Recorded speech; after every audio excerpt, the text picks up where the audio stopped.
Abang Panggabean sudah ready, Abang? Jadi selamat siang. Belum Pak, belum Abang. Saya yang moderasi. Jadi baik, saat ini kita akan menguji tesis dari Amang Gabriel Panggabean. Sebelum kita mulai, baik kita bersatu dalam doa. Kita berdoa. Kami bersyukur, berterima kasih Tuhan atas penyertaan Tuhan dalam hidup kami. Rasa syukur kami kalau kami boleh bersama-sama dengan orang tua kami yang pada saat ini akan mempertahankan tesis yang menjadi tulisan akhir yang menjadi tugasnya di Abdi Sabda ini. Kiranya studi ini boleh menjadi kemuliaan bagi nama-Mu dan juga sukacita di tengah-tengah kami, khususnya bagi program pasca sarjana di STT Abdi Sabda ini. Kami serahkan Amang Gabriel Panggabean, kiranya Tuhan memampukannya, memberkati, menyertai, agar semua ini Tuhan boleh menambah pemahaman kami di tengah-tengah perkembangan pembelajaran di sekolah ini. Terpuji nama-Mu, pimpin kami agar ini boleh berjalan dengan baik. Dalam nama Yesus Kristus kami berdoa. Amin.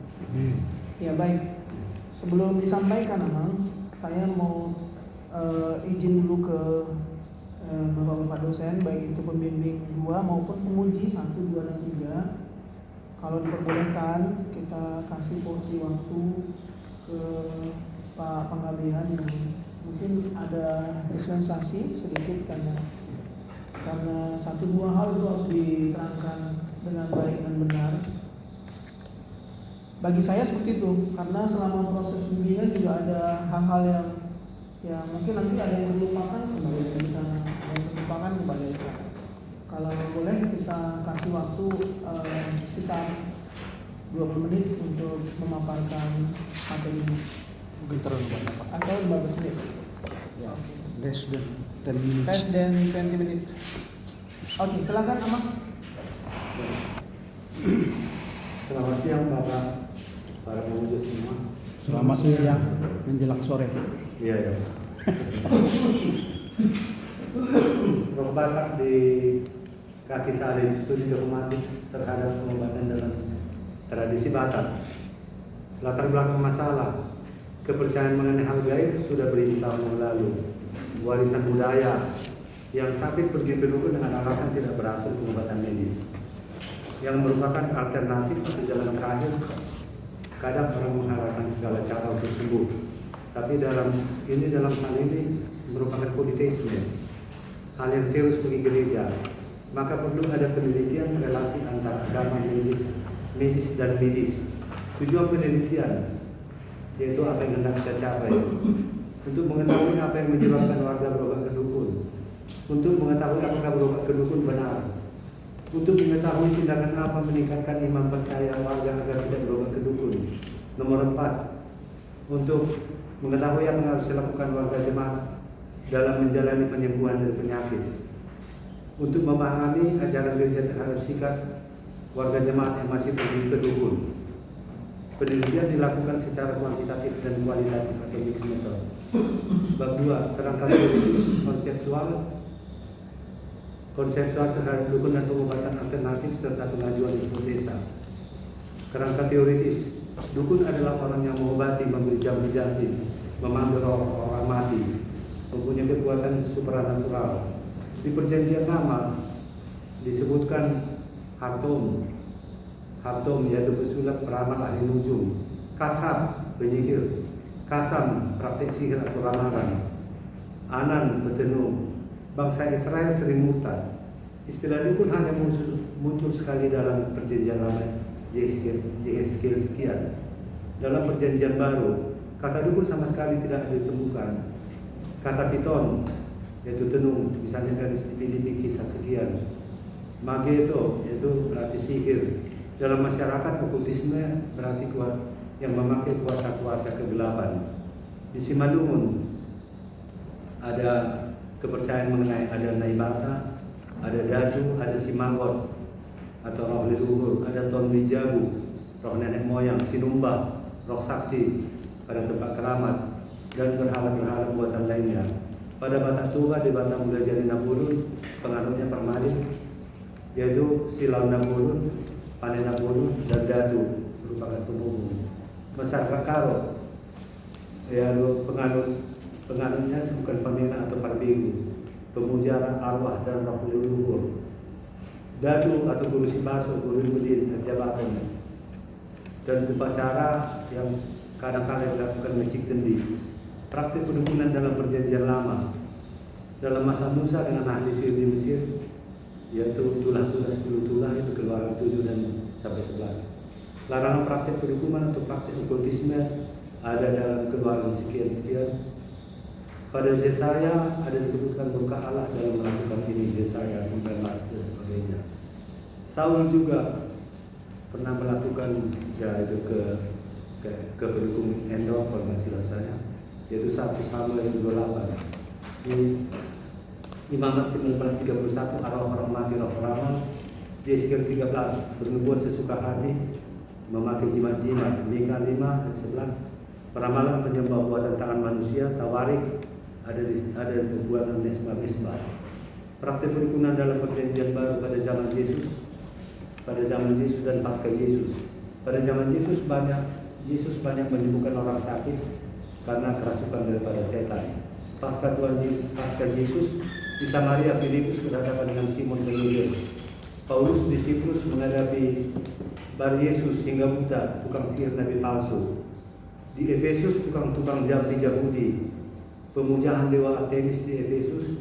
Orang-orang Farisi mengusir setan, ahli-ahli sihir yang merupakan saingan pekabar Injil. Hamba perempuan di Filipi, roh jenuh di Kisah 16 ayat 16. Perukunan dalam pengobatan tradisional pada umumnya menggunakan ramuan-ramuan, obat dan jampi-jampi.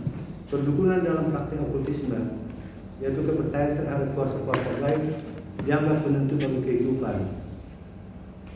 Fokus group discussion di FGD dilakukan di Tarutung. Hasilnya orang Batak yang berobat ke dukun ada dalam syarat-syarat pengobatannya ada syaratnya dan pantangan-pantangannya, dan ada sesajen, azimat dan benda-benda bertuah.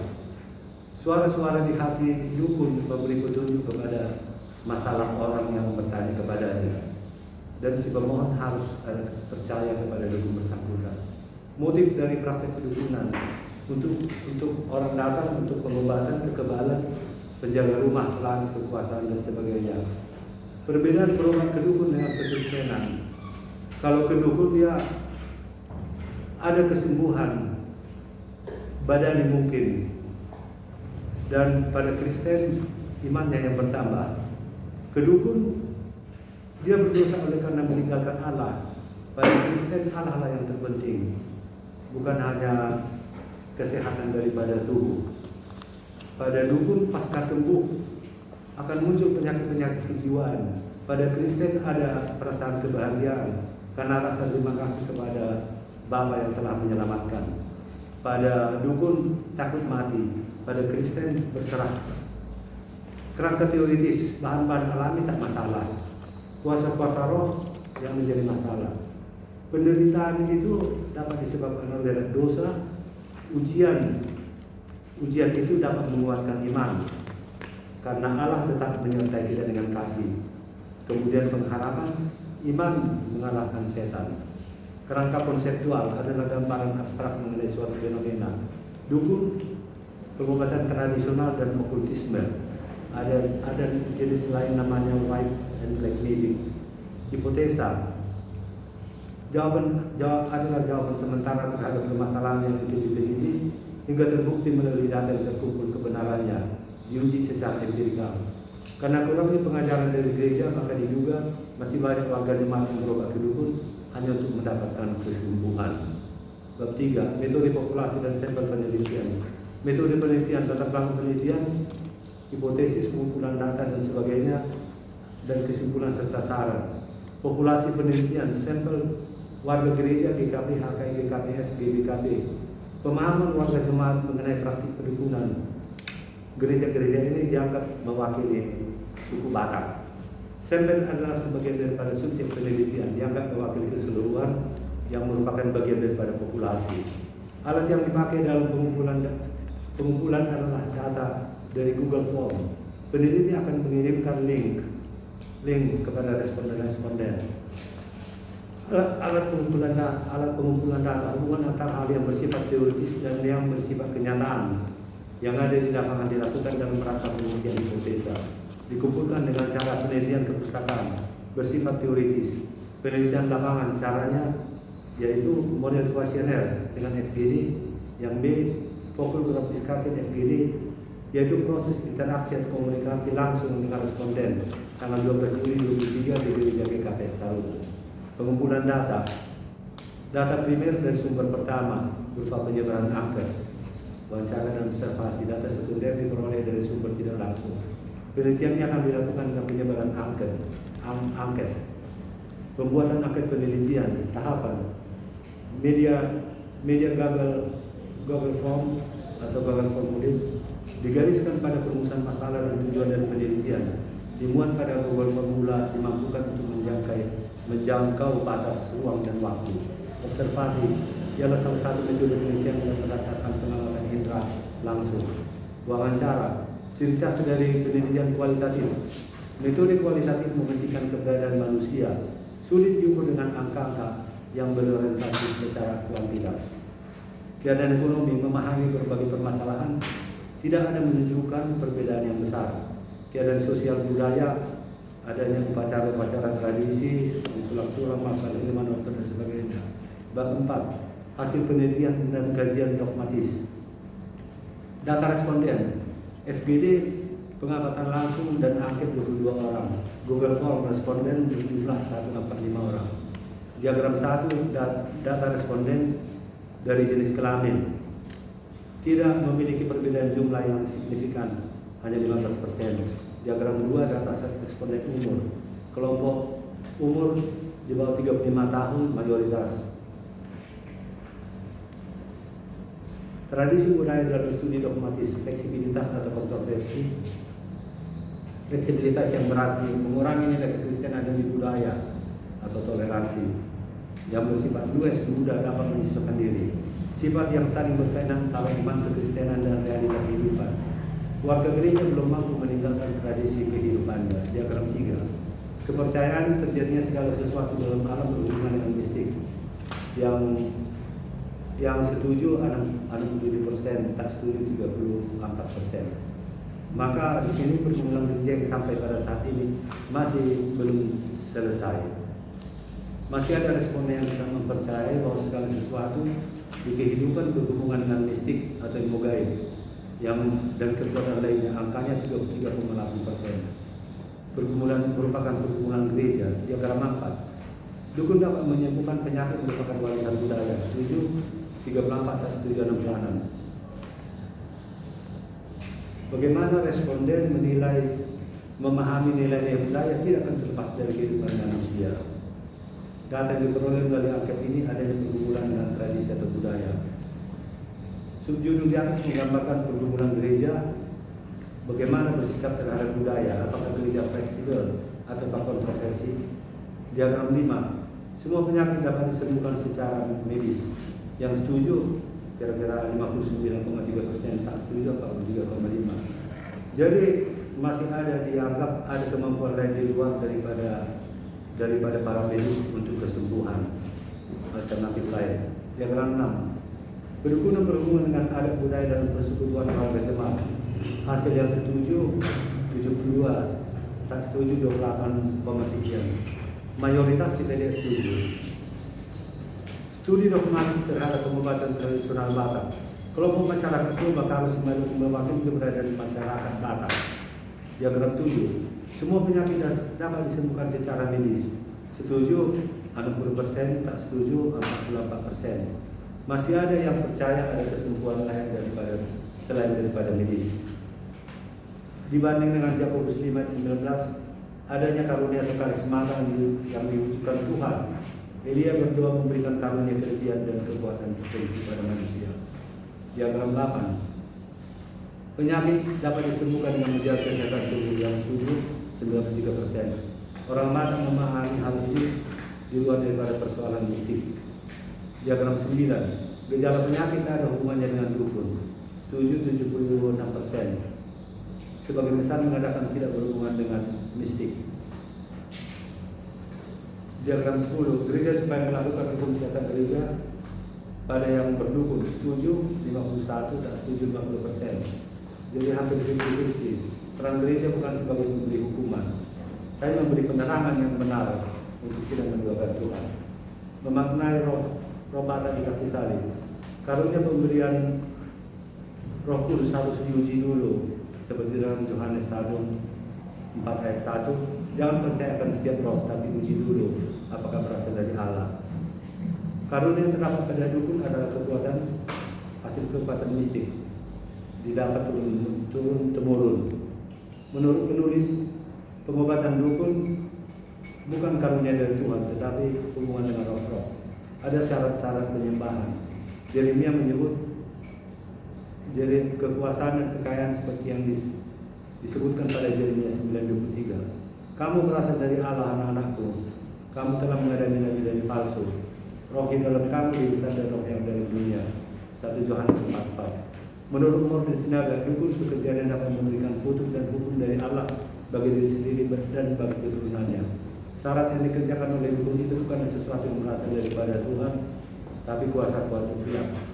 Sebagai orang Kristen, maka umat percaya menerima pandangan yang mengatakan semua manusia mendapatkan kuasa daripada Allah untuk menjaga dan mengendalikan semua ciptaannya yang menunjukkan representasi daripada Allah di dunia ini.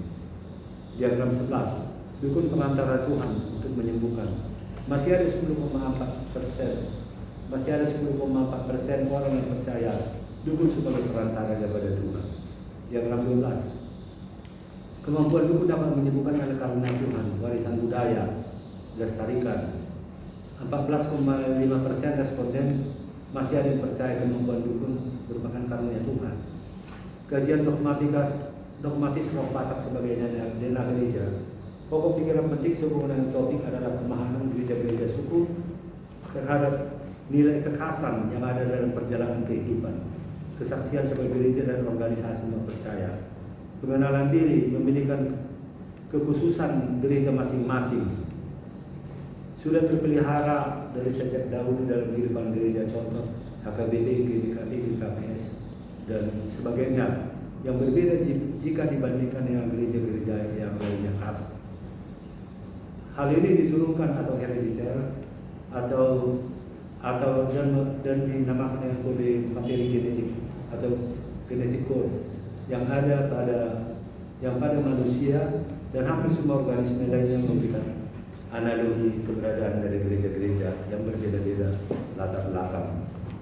Pendekatan DNA gereja merupakan metode baru menentukan ciri-ciri karakteristik daripada sebuah gereja yang merupakan lembaga kompleks yang sifatnya, dan untuk itu kita perlu memakai pendekatan atau metode yang tersedia. Menjelaskan terhadap metode DNA gereja. Gereja suku Batak dipandang sebagai satu organisme yang hidup. Yang kedua, gereja Batak diharapkan dapat mengenal apa saja bagian dari genetiknya yang khas. Rasul Paulus menyatakan bahwa gereja adalah tubuh Kristus, tubuh roh. Kepalanya dipandang sebagai sebuah organisme. Jika dipandang sebagai organisme, tubuh Kristus secara spiritual, bukan fisika, DNA Kristus diwariskan atau diturunkan dalam gereja, kapanpun dimanapun. Jika gereja Batak dapat memecahkan DNA gerejanya yang diturunkan Kristus, maka gereja Batak akan menemukan kode genetik gereja yang menentukan identitasnya. Gereja Batak, pelayanan terhadap yang sakit diharapkan mampu menggambarkan waris yang jelas atas mulai gereja yang selama ini telah menyatakan sejarah keberadaannya. Harus tegas, jangan nantinya gereja Batak DNA-nya kabur hanya karena pemahaman yang ragu-ragu atas pelaksanaan pelayanan penyembuhan. Pada gereja Batak, nilai budaya akan selalu mengikuti kekhasan. Teori dapat dibuktikan responden kajian atas budaya yang terkait dengan model penyembuhan tradisional. Diagram 13. Tidak semua penyakit dapat disembuhkan dukun, harus medis. Setuju. Mayoritas 84%. Diagram di atas masih memberikan penahapan bahwa masih ada ruang bagi dukun, yaitu 15,9% dalam FGD yang memberikan peluang untuk penyembuhan. Diagram 14. Hukum siasat gereja untuk pergi ke dukun. Yang setuju dan yang tidak setuju hampir sama, yaitu sekitar 50% ke 51%. Jadi semua jemaat mengakui bahwa dukun yang pengobatan kepada dukun diakui salah, namun bukan berarti warga jemaat yang melakukannya selanjutnya mendapatkan hukum gereja. Pertimbangan ini menjadi keistimewaan sifat responden terhadap keistimewaan DNA gereja kita tadi, yang selalu terkait dengan kehidupan budaya masyarakatnya. Diagram 15. Gereja lebih senang berkhotbah daripada pengajaran mengenai kedukunan dan iman Kristen. Sebagian besar 80% setuju.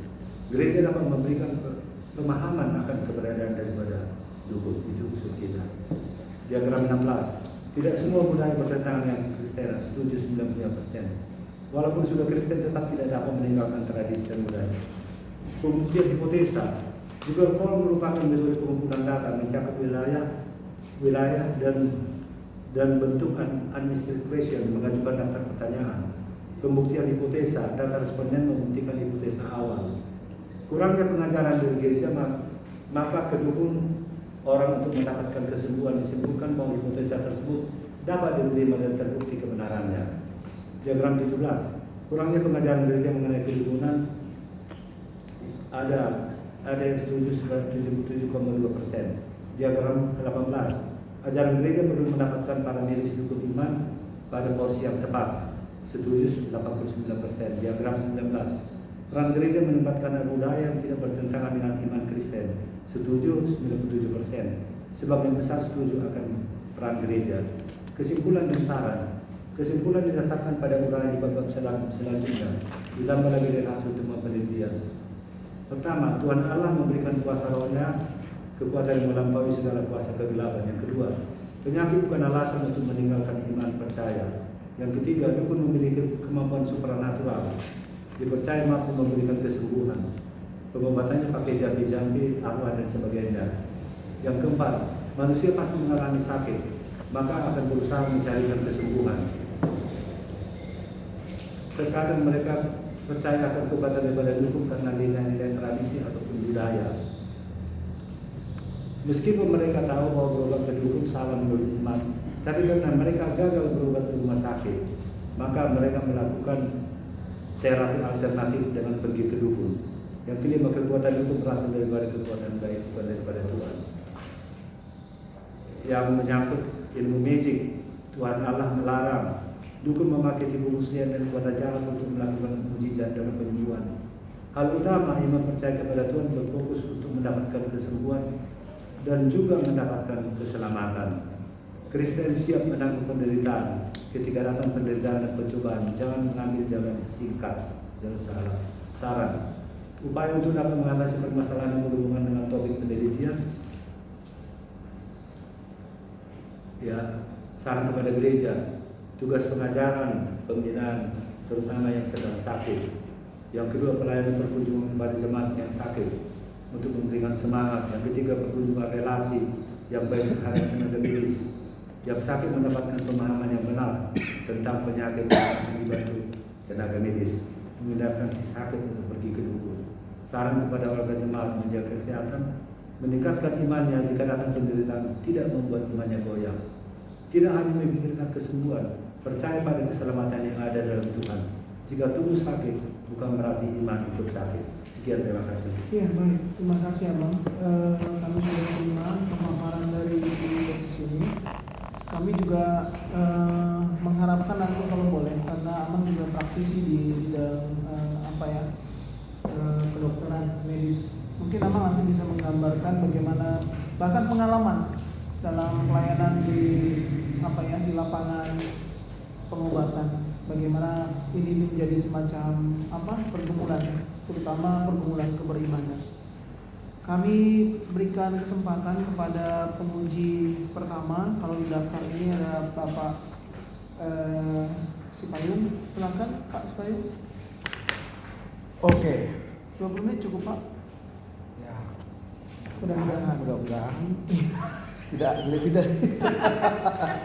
Karena sudah mulai capek saya lihat Bapak ini membaca. Kemudian capek.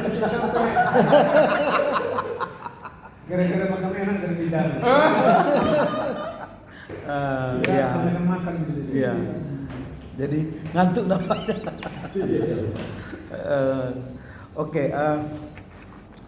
jadi saya senang membaca ini, tulisan ini, dan karena waktu mata kuliah bahasa Yunani, konflik apa namanya, manajemen, kami bertemu dengan bapak ini. Jadi saya heran sebenarnya, kok jadi roh Batak di kaki salib. Jadi dan saya serius membaca ini. Tulisan bapak ini saya baca dengan baik. Kalau saya bandingkan, lebih banyak waktu saya membaca ini daripada yang lain. Saya nggak tahu roh apa yang mempengaruhi saya. How come they feel the same? Ya, itu. Saya lebih banyak, kurang 3 hari saya membaca ini. Memang bukan seluruhnya hari itu saya gunakan, tapi jarang seperti itu. Satu misalnya tesis seperti ini tempo 3 hari. Not because of lunch, ya? Yes. Not because of the lunch. No. Karena saya mau melihat poin-poin apa yang mau dikemukakan di sini, kan gitu. Nah, setelah saya membaca itu, ada beberapa hal yang mendasar sekali. Misalnya hal-hal penulisan nanti emang perlu dibetulkan ya. Misalnya ada penulisan-penulisan yang saya salah ketik, nanti disuruhlah ya yang dapat mengerjakan itu, karena nanti ini kan masuk juga di perpustakaan, kan begitu ya. Jadi hal-hal yang salah ketik, misalnya dengan napa itu enggak bahasa Indonesia kan, dengan napa halaman 13 enggak ada itu, saya pun enggak ngerti apa maksudnya dengan napa yang dilakukan pada penelitian lapangan riset contohnya. Kemudian 43 halaman 43 contoh-contohnya ada di situ dukun dukun. Jadi ada tulisan-tulisan yang pernaasan. Jadi salah ketik ya di style itu harus nanti diperbaiki Pak ya. Dan lain-lain nanti ada lagi saya bisa serahkan ini nanti sama Bapak huruf-huruf yang salah ketik supaya nanti diperbaiki. Kemudian menyangkut soal penulisan nama seperti yang saya sampaikan tadi, ini nanti dimasukkan di perpus. Usahakanlah nama itu benar. Misalnya contoh halaman 33, inilah jelinya saya, di footnote pun saya baca, bayangkan itu. Halaman 33, bisa Bapak lihat itu. Halaman 33 footnote itu. Ya, Bisa Bapak baca footnote nomor 64. Itulah nomor 64, bacalah itu. Di bawahnya ya.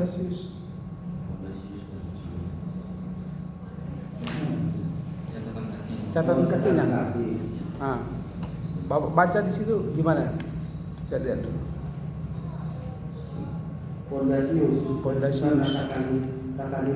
Ya. Udah di situ aja. Saya yakin dalam hati Bapak bukan itu yang mau dituliskan, tapi tertulis seperti itu. Enggak ada pondasius. Yang ada pondasius, ya kan? Jadi satu huruf pun sebenarnya perlu dibetulkan ya. Kemudian 46 contoh-contoh konkret saja itu. Oh ini menyangkut isi nantilah. Yang beberapa hal menyangkut isi, misalnya saya terus mencari menyesuaikan judul ini dengan tulisan. Misalnya roh Batak di kaki salib, ya kan itu judulnya Pak. Ya. Nah ini sebenarnya yang perlu Bapak tuliskan, maknai apa sih maksudnya roh Batak di kaki salib. Kalau di uraian ini kan saya sukar belum menemukan apa maksudnya roh Batak di kaki salib. Jadi uraian judul ini kan nggak mungkin hanya dituliskan di sini tanpa ada uraiannya kan begitu. Roh Batak di kaki salib. Memang studi dogmatis terhadap pengobatan dalam tradisi Batak gitu. Maksud Bapak apa ya? Sasarannya roh Batak di kaki salib apa sih maksudnya? Oh, ya dalam sebelum datang ke Kristenan bahkan sampai sekarang juga masih berpengaruh bahwa Batak itu percaya kepada roh. Kita kan dunia atas, dunia tengah, dan dunia bawah. Jadi kita dunia tengah sekarang ini banyak roh yang dari dunia atas, dari dunia bawah, dan yang kita ciptakan sendiri. Jadi ini sangat berpengaruh berdasarkan budaya dan tradisi kepada cara berpikir berobat terutama dan menilai keadaan sekarang ini. Itu yang mau kita katakan dalam tujuan itu bahwa itu belum hilang, bahwa sampai sekarang ini belum hilang. Nah, jadi kualitatif kita dan kuantitatif kita itu maksudnya. Jadi terutama ini banyak disinggung ke arah pengobatan. Saya terkhusus sedikit karena profesi saya kebetulan di situ dan saya juga 10 tahun ini kita pemerintahan daerah-daerah angker itu, yang pemerintahan segala macam itu. Nah, itu lumayan itu ya Pak, sama yang dahulu. Jadi memang saya sudah terbiasa dan di otak saya kemana ini orang supaya menarik dari duduk ke pendeta ini. Ya kita doakan bantu-bantu. Ya kalau ada yang duka, ada yang bisa tidur, bisa makan, kita bantu-bantu gitu. Itu yang kita kerjakan dulu. Kalau saya lihat ada lain modelnya. Dan hukum pendeta tahu mana kalau yang mau suka. Nanti kalau ada masalah di medis luka segala macam, saya bisa bantu begitu. Saya mau tarik, tujuan saya dengan tesis ini mau tarik orang dari hukum untuk ke pendeta dan dibantu-bantu oleh dokter. Itu tujuan saya Pak. Kata kasarnya lah. Jadi supaya bagus kita memaknai judul itu, Ya. alangkah baiknya juga di dalam tulisan ini ada uraian tentang itu. Yang Bapak maksudkan itu roh Batak di kaki salib apa?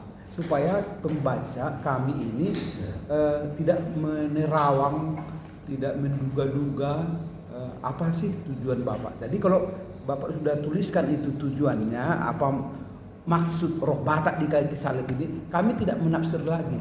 Ya. Jadi narasi untuk judul ini yang kurang, yang perlu dijelaskan di sini. Walaupun objeknya Bapak sudah tuliskan, tapi mau mengarah ke objeknya itu kan perlu narasi, penjelasan. Kira-kira bisa itu Pak ya, sehingga nanti si pembaca siapapun kapanpun bisa mengerti, oh roh Batak itu roh yang ya mempercayai kekuatan kuasa-kuasa kegelapan, ya kan? Karena apa? Roh Batak itu juga ada roh yang baik, bagus kan? Ya kan? Roh Batak kan ada roh yang baik Pak. Ada. Ya itu, kalau nggak dijelaskan itu, sepertinya dalam arti negatif semua roh Batak itu kan? Itu maksudnya. Bisa Bapak ya? Tapi Pak, saya komentar sedikit. Ya. Saya sebenarnya mau bikin tesis ini, mau bikin kejutan. Wah ini, kok roh Batak di kaki salib supaya orang buku apa ini? Kan begitu. Tidak saya bilang dukun di tanah Batak, tidak keren. Tidak menjual. Istilah kasarnya Pak. Ya. Memang itulah pasangan. Jadi orang ini. Maksudnya. Tadinya saya sebelum itu saya mau bilang kekekalan manusia dan kekebalan roh tak menjual. Jadi saya bilang roh kaki salib. Kenapa di kaki katanya? Sebelum datang ke Kristenan itu memang di kaki 2000 tahun sebelum Masehi ada 1882 baru masuk ke Kristenan. Jadi sudah jauh. 2000 tambah 1882 itulah baru kita menikmati ke Kristenan. Itu yang maksud saya kaki itu istilah itu. itulah yang menarik. Yang Bapak sampaikan itulah yang menarik. Tuliskan di sini ya, itu aja. Iya, makasih Pak. Coba mau bikin kejutan aja. Kalau ya kejutan pun nggak apa-apa, tapi Iya. harus Iya. dinarasikan, dituliskan Iya. gitu. Iya Pak, kita bikin. Oke, deal ya. Iya ya Pak. Oke, kemudian halaman 30 saya perlu juga tanyakan itu apa namanya? Halaman 30 di alinea kedua ya. Bolehkah Bapak dijelaskan itu umat Kristen dianjurkan untuk bersedia memeriksa kembali berbagai hal yang berhubungan dengan berbagai ajaran dan sumber yang tidak jelas. Jadi ini terus saya nggak ngerti mau dikemanakan itu, apa sasaran tembak dari kalimat itu.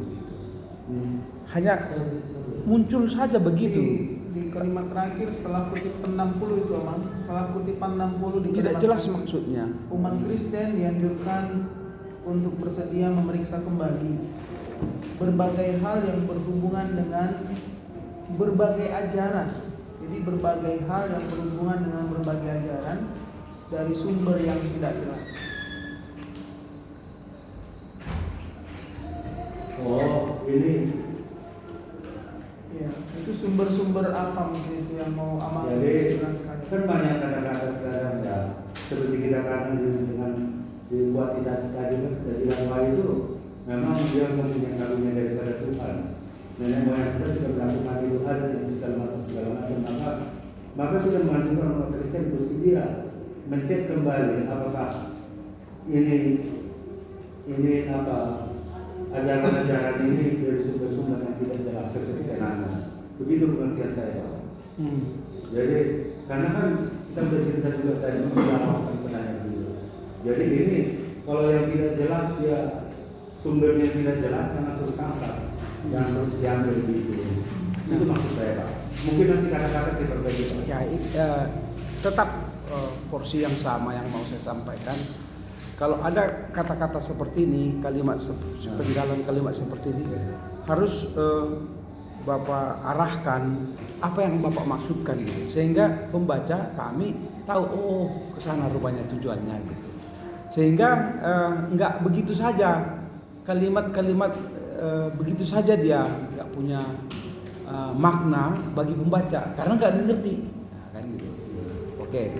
Nah, yang berikut misalnya halaman 71 ya. Ini juga perlu disempurnakan setelah saya melihat. Nah, sudah bisa Pak dilihat? Ya, 71. Nah, ada setelah footnote itu 108 ya.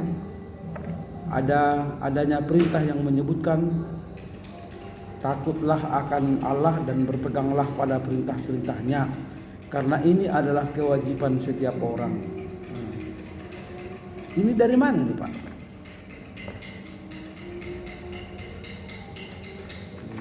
Di mana kitabnya itu? Kitab apa itu?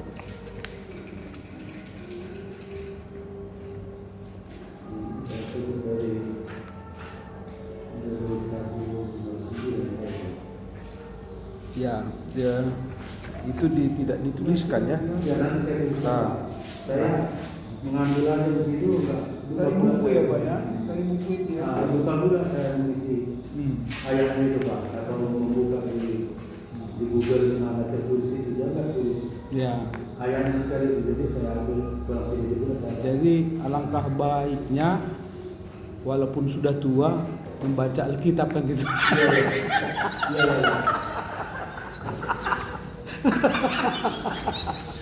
Tapi nggak perlu bahasa Yunani ya Pak ya. Ya nggak perlu. Pokoknya ya, dibaca ada referensi kitabnya nampak di sini kan begitu ya supaya jelas. Nah, yang berikut adalah bagaimana pengalaman Bapak melihat orang yang bertanya kepada dukun sembuh, tapi orang yang berdoa kepada Tuhan tidak sembuh. Bagaimana kira-kira? Mungkin itu menarik juga nanti. Saya belum pernah, dan saya sudah buka 6 bulanan ayat di Alkitab kita. Belum saya pernah lihat dukun menyembuhkan orang. Dia hanya suatu masker efek, hanya mengatakan ini akan sembuh begini-begini, kabul lagi nanti kita pakai isyarat dan lain-lain. Tidak sembuh. Kalau yang saya lihat, dan saya juga tanya kawan, coba kalau buka 6 bulanan kita, di mana dukun menyembuhkan manusia yang kena setan dan lain-lain. Dan kawan-kawan juga belum dapat juga. Saya pun mencari. Ya kalau 6 bulanan kita itu kayaknya dukun belum menyembuhkan. Jadi kalau tanda-tanda ajaib yang dilakukan oleh dukun, Tanda-tanda ajaib bisa, yang cerita saya menyembuhkan. Kan iblis juga mempunyai kekuasaan kedua di dunia ini, kan begitu. Apapun dapat dilakukannya, bahkan itu kuda kepang, tahan tebal, makan ini segala macam, boleh aja, tapi itu bukan cerita penyembuhan. Itu cerita mengenai mukjizat keajaiban. Dukun juga bisa bikin orang lumpuh, mati segala macam terbalik. Gitu. Tapi saya yang mencari kapan dukun menyembuhkan orang, dan yang saya lihat sehari-hari, kapan dukun bisa menyembuhkan orang. Dipatei, sampai 3 kali dipatei, istilahnya artinya sudah kita sekat sini. Malah terkadang dukunnya bertaruh kepada dukun yang satu. Kita bertaruh nyawa. Kalau saya yang kalah biar saya mati. Kalau enggak kau mati. Tapi hasilnya nggak tahu saya itu. Mungkin cerita juga. Itulah pengalaman saya. Kan udah saya bilang, guru saya dukun sama jumlahnya dengan guru saya di kedokteran. Selama 10 tahun sampai sekarang. Yang saya tahu lah, saya tidak melakukan kedukunan. Tapi kalau guru saya cukup banyak. Teman dukun ya Bang ya? Teman-teman dukun. Tahun 80-an itu berapa puluh dari empat batang itu dibangun itu di hati Tanah Jawa yang dirawat gitu. Jadi saya pun belum dapat, saya pun masih mencari-cari doang. Saya tanya-tanya.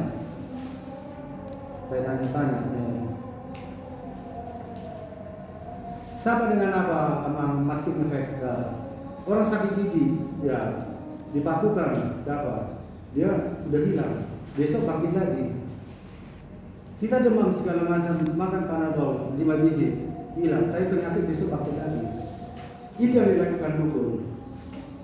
Terapi simptomatik kalau menurut dokter, terapi simptomatik dia menghilangkan simptom gejala, tidak menyebabkan penyebab, tidak menghilangkan penyebab.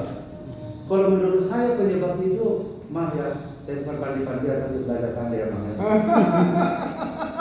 Yang jelas kalau menurut saya ada tubuh, ada roh manusia, ya kan? Ada roh kuat, ada roh Allah, itu jelas ada. Jadi roh Allah ini konsultannya roh manusia. Roh manusia ini seharusnya masuk dalam Allah, jadi roh setan yang masuk. Apa yang dikerjakan oleh manusia pendeta? Mencabut ini, membuang ini kembali, sehingga konsultannya akan jadi roh. Apakah dukun dalam mencabut ini? Tuhan Yesus berkata bahwa siapa namanya, kamu memakai si Beelzebul.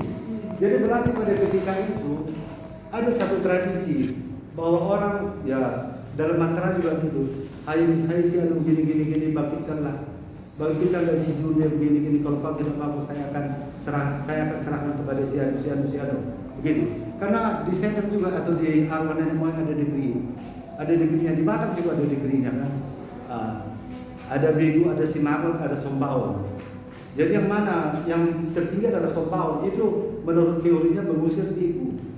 Katanya, tapi saya belum melihat kebenarannya. Itu mungkin asumsi saya untuk membuktikan.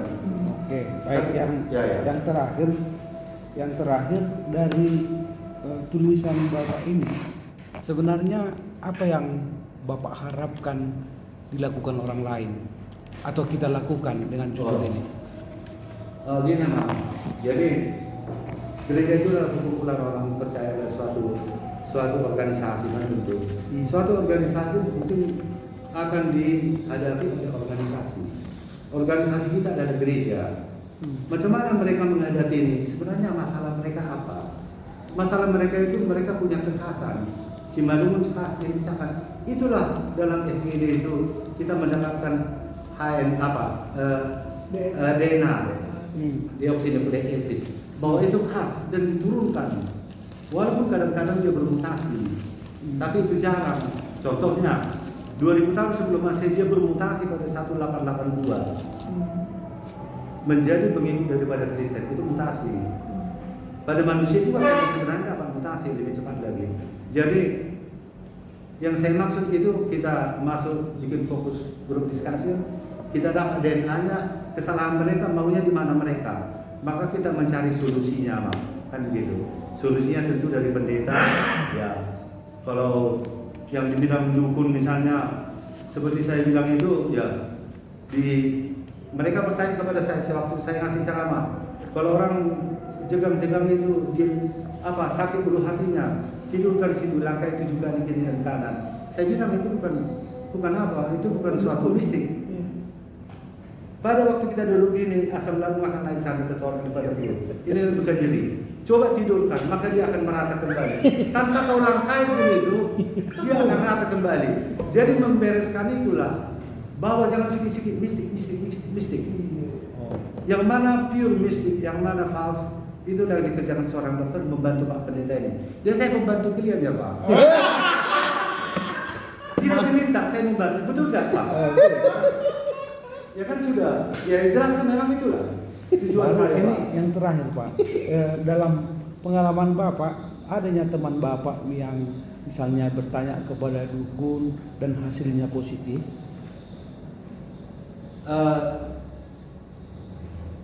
Enggak jelas. Jadi saya bilang sama dia kebodoh kali. Kalau memang mereka bisa memanggil arwah, jatuh pesawat 370 Malaysia itu 340 orang di dalam itu. Kenapa satu pun tak ada yang bisa dipanggil arwahnya? Arwah. Bukan Bukan Allah. arwah, Bapak. Arwah. Jadi mereka menjanjikan waktu dulu Adam Air jatuh di Kalimantan itu. Iya, betul. Jatuh. Mereka menjanjikan sampai 5 miliar. Siapa bisa mendapatkan? Di mana dukun konyol itu? Kok hanya jadi menokoi. Ada peneliti yang bilang itu menokoi. Buktikan itu ribuan roh. Masa manusia yang jatuh tak punya roh? Yang baru-baru ini Amang, kapal apa yang di Tiga Ras, Ya. Oh iya. satu pun tidak ada. Itu. Ya itu kemungkinan begini. Coba kita cari apa kemungkinan. Ya kan? Iya pula ya. Ya jadi itulah apa. Jadi kalau menurut saya ya agak realis lah. Kita dagangkan dengan apa yang ada. Nah, itu makanya saya bilang tadi, coba kita cek sumber itu. Wah begini udang nenek moyangnya begini. Dibilangnya di sana kuburan siapa. Itu yang sebenarnya file enggak? Apanya bagus? Itu yang saya bilang itu. Jadi kenyataannya kalau kita dagangkan ribuan mayat di situ kok nggak apa, berarti kita tidak percaya. Coba ujilah setiap roh. Menurut saya itu apa? Ya pengertian saya. Ya apa kan teori saya. Belajar pandai supaya bisa jadi pandai. Iya. Oke lah. Oke. Iya deh. Jadi penyembahan berhala di dalam perjanjian baru, tahu nggak Bapak jenis-jenisnya? Penyajian berhala di Perjanjian baru. barangkali yang ya saya pun nggak mendalamkan dengan sekilas. Mungkin di daerah Efesusnya di sana barangkali. Enggak, modelnya, bentuknya yang maksudku. Karena penyembahan berhala di dalam perjanjian baru berbeda dengan perjanjian Oh lama. ya, Di perjanjian lama itu banyak, tapi jadi perjanjian baru sedikit. Di perjanjian baru saya baca bahwa banyak berhala-berhala di tradisi daripada Romawi. Maka orang-orang Yahudi mengikuti ini. Makanya dalam waktu masa Tuhan Yesus hidup di dunia, banyak juga orang-orang Farisi mencoba menyembuhkan. Dia mendapat warisan daripada budaya Romawi. Budaya-budaya Romawi. Kepastiannya macam mana cara si Farisi itu menyembuhkan tidak diuraikan. Saya pun tidak dapat literaturnya. Macam mana metode si Farisi menyembuhkan. Hanya itu yang saya tahu, Pak. Oke, satu informasi yang mau saya sampaikan Ya, sebagai penutup, memang di dalam perjanjian baru penyembahan tidak sebanyak yang di perjanjian lama, tapi penyembahan itu bentuknya berbeda. Kalau di perjanjian baru penyembahan itu ekuivalen dengan percabulan, kenajisan, hawa nafsu, nafsu jahat dan juga keserakahan yang sama dengan penyembahan berhala. Jadi tindakan-tindakan penyembahan berhala tidak seperti yang banyak di dalam perjanjian lama, tapi di perjanjian baru dalam bentuk yang berbeda. Dan itulah yang perlu kita perangi saat ini. Dan ini saya kira implikasinya di dalam kehidupan kita, bahwa penyembahan berhala itu dalam bentuk percabulan, dalam bentuk kenajisan, hawa nafsu, nafsu jahat dan juga keserakahan. Kolose 3, saya masukkan Pak. Kolose 3 ayat Ya. ayat 5. Nanti saya masukkan. Itu. Oke, Ya. baik. Terima kasih Mas Sayung atas masukannya. Pak Pane, tolong dicatatkan. Terima kasih. Lanjut ke Pak Direktur, silakan Pak. Iya, terima kasih Bang. Saya mimpi nanti kerjasama ini dijadikan ya nanti bisa minta tolong satu orang baru kita instansi ya. Yang sekarang ada nulis. Ya, makasih. Ya, dia bisa membantu aku. Kamu kira mau mengerjakan? Karena apa? Karena di sini ada data faktual. Ya. Confess from the offer. Jadi bukan teori lagi, tapi langsung data dari lapangan. Ama memeriksa pola pikir masyarakat, Ya. meresponden yang cukup lumayan tadi. Nah, hanya saja memang saya teruskan untuk Pak Pilot. Kalau saya tanya Amang misalnya, apakah setan punya kuasa untuk menyembuhkan? Menurut Alkitab, Menurut Alkitab belum saya dapatkan Pak. artinya secara Alkitabiah mungkin kalau letter-letter ayatnya mungkin nggak ada kan di luar kali kan? Secara Alkitabiah belum. Apa kata setan pada Tuhan Yesus ketika dia mencoba Yesus pada guru?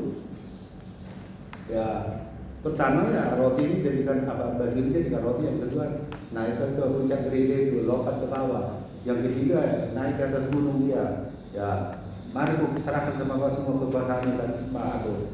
Tapi tidak ada menyangkut penyembuhan.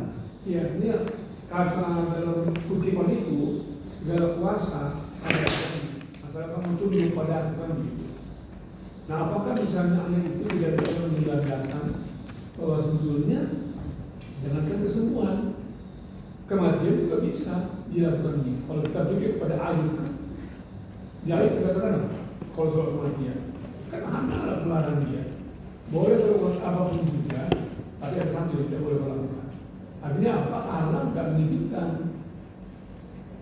Kalau Allah nggak bilang itu, bisa itu kan langsung matikan dia sebetulnya. Boleh melakukan apapun juga, sayangkan nyawanya. Kan itu kalimat dia kita. Benar. Nah, dengan pemikiran Alkitab yang begitu, bahwa setan itu bisa memberikan semuanya dan hasil kesembuhan dan hasil penelitian amal itu menarik. Ketika ada pertanyaan, setan semua yang menarik sekali memang. Ya, Bang. Bahwa ketika ada pertanyaan begini, apakah responden percaya bahwa kuasa yang dimiliki oleh si dukun dari Tuhan itu mayoritas mengatakan tidak percaya, kan gitu ya. Artinya apa? Kuasa yang dimiliki si dukun bukan dari Tuhan, tapi dari kuasa kegelapan dari setan itu. Kan itu dia. Dia sebagai apa? Mediumnya sekarang. Kan nggak mungkin setan langsung bekerja tanpa medium. Nah, dukun itulah mediumnya. Nah, sehingga nanti perlu dikaji ulang ya, apa yang Aman katakan tadi. Apakah memang dukun nggak bisa menyembuhkan? Maaf, bisa saya komentari. Ya. Kita harus cerita mengenai dukun ini, kan kita cerita mengenai tradisional medicine atau kita katakan dulu ramuan tradisional dan okkultisme.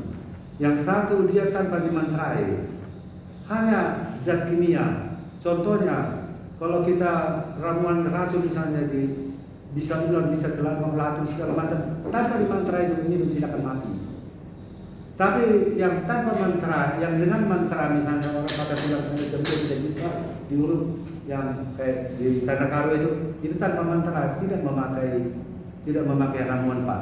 Jadi yang saya katakan ini apa? Terus yang saya dua harus mengenai si Ayub itu Pak, saya jumpa dia di atas dengan si Ayub, tapi jangan ambil nyawanya. Tapi anaknya bermatian pula semua. Nggak dikasih tahu kenapa penyebabnya. Jadi saya pun heran-heran juga. Satu ketika jangan menjawab satu kali bermatian anaknya. Sama hewan-hewannya juga. Yang cepat. Artinya kan pengecualian kan untuk air gitu. Iya. Saya itu artikan apa? Oke, yang sama dengan pemahaman kita bahwa yang kita gabungkan dengan dukun yang aman prinsip adalah bukan yang dari pertama.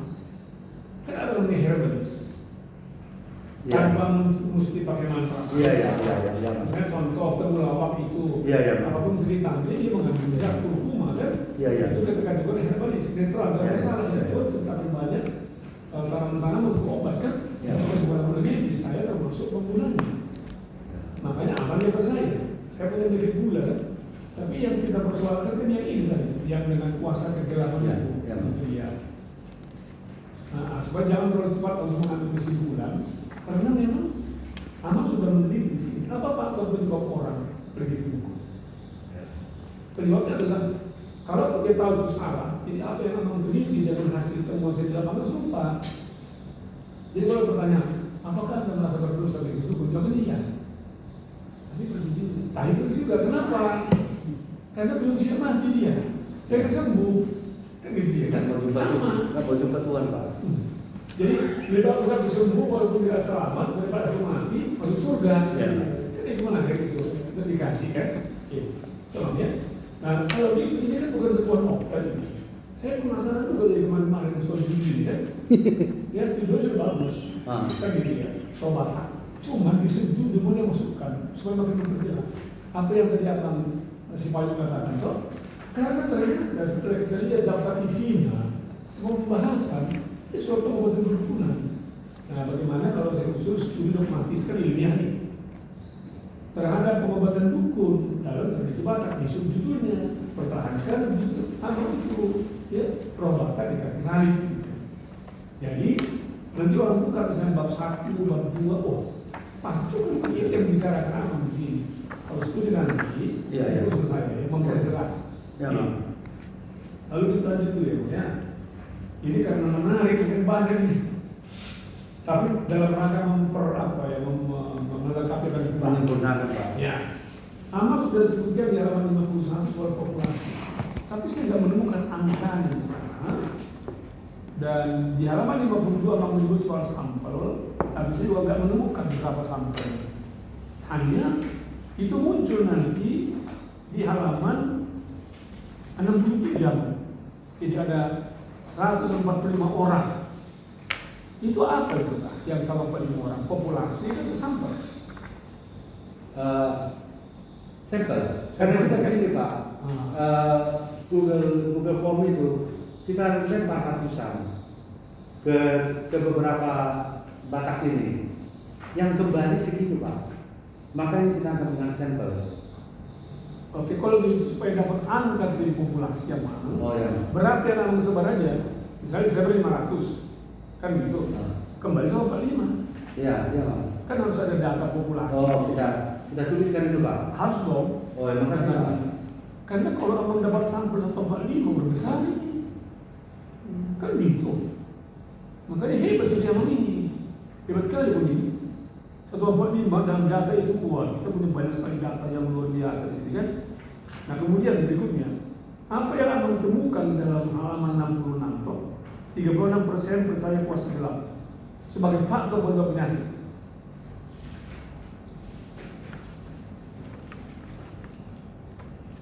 Di halaman 66 itu kan diagram amal kan cukup banyak di sini ya.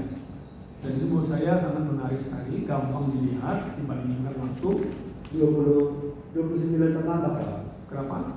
Yang tidak setuju 29,7%, sangat tidak setuju 4,1%. Jadi itu 33, sekitar 33% itu yang Oh iya, saya salah itu. Bahwa- ya. bahwa memang mereka masih banyak yang tidak setuju, tidak sampai apa begitu. Masih ada yang bersisa yang perlu dipikirkan. Ya, artinya ada 33% yang Ya. percaya. Ya. Ya, dan ini sebetulnya menunjukkan inilah pola pikir orang timur. Jadi ini bukan soal salah soal benar, enggak. Ya. Bahwa pola pikir ada dua, pola pikir barat itu yang dikatakan itu pemikiran medis di dunia barat. Ya. Ternyata memang kita di timur ada pola pikir yang lain. Iya. Kan gitu ya. Iya, Pak. Jadi jangan dijudge mereka. Iya, iya. Jadi bagaimana kita masuki pola pikir mereka itu kan? Iya. Nah dukun masuk ke situ. Baru yang berikutnya, kemudian di halaman 67, ya 66% itu menerima mengakui bahwa kekuatan dukun itu adalah dari kuasa gelap. 66% berarti kan mayoritas ya. Menarik sekali temuan ini kan. Lalu kemudian halaman 68 semua penyakit bisa disembuhkan secara medis dan sejalan kan ya Mam? Sejalan dengan temuan yang sebelumnya yang 33%, 43% menolak. Tadi kan ada 33% Iya. yang meyakini kuasa gelap itu adalah faktor penyebab penyakit. Meningkat dia ketika menanyakan apakah semua penyakit bisa disembuhkan secara medis, 43% tidak percaya. Harusnya kan 33%, tapi dia justru sinkronnya dia hanya ada peningkatan. Kan begitu ya. Di misalnya halaman 70 semua penyakit bisa disembuhkan 48%.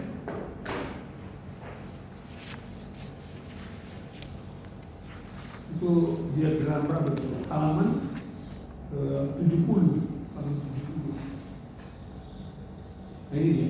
Semua penyakit manusia dapat disembuhkan melalui medis dan atau paramedis. Lalu 44% tidak setuju. Sejalan semua temuan Amang ini. Iya. Ada penyakit bukan karena faktor medis. Iya. Lalu pertanyaan muncul yang lain. Iya. Apakah Anda percaya semua penyakit bisa disembuhkan secara medis? Tidak. Iya. Sejalan dengan pikiran sebelumnya. Iya, iya. Tidak semua lo penyakit karena medis. Iya. Kan begitu dia. Iya, Bang. Nah, menarik dia. Jadi sejalan temuan. Jadi saling apa dia? Saling mengkonfirmasi. Iya. Walaupun presentasinya jadi naik sedikit dia. Dengan orang yang berbeda ya, Bang ya. Dengan respon dari yang berbeda ya, Bang.